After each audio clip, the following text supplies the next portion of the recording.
kesopanan dan kesusilaan. Terima kasih.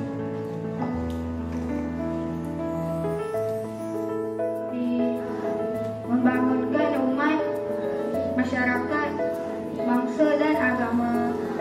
Rabbana atina fid dunya hasanah wa fil akhirati hasanah wa qina azabannar.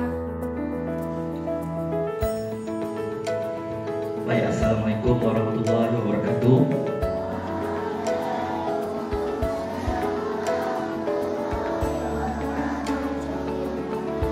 Yang bersedia Cikgu Roman dan juga Cikgu Hana bertugas.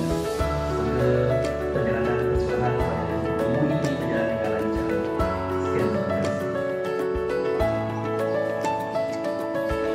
Di pentaksiran aktiviti siapa yang kita baca dalam masa tahun 6 selepas ini ke diminta untuk